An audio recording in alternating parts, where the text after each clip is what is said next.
Computer science and engineering or electronics and communication engineering CSE എടുക്കണോ ECE എടുക്കണോ പലരുടെയും ഡൗട്ടാണ്. Electronics എഞ്ചിനീയറിംഗിൽ ഇലക്ട്രിക്കൽ എനർജി ഉപയോഗിച്ചുകൊണ്ട് യൂസ്ഫുൾ ഹാർഡ്വെയർസ് നിർമ്മിക്കാനാണ് പഠിക്കുന്നത്.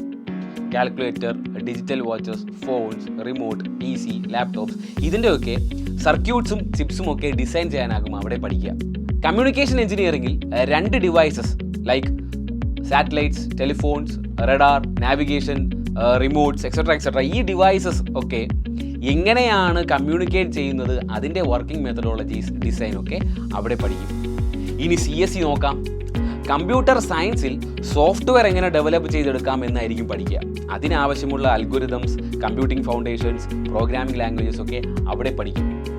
കമ്പ്യൂട്ടർ എഞ്ചിനീയറിംഗിൽ നിങ്ങൾ ഹാർഡ്വെയർ സൈഡായിരിക്കും ഫോക്കസ് ചെയ്യുക, like computer architecture, computer chips, micro processors etcetera. അതായത് കുറച്ച് electronics. Computer science plus computer engineering, അതാണ് കമ്പ്യൂട്ടർ സയൻസ് ആൻഡ് എഞ്ചിനീയറിംഗ്.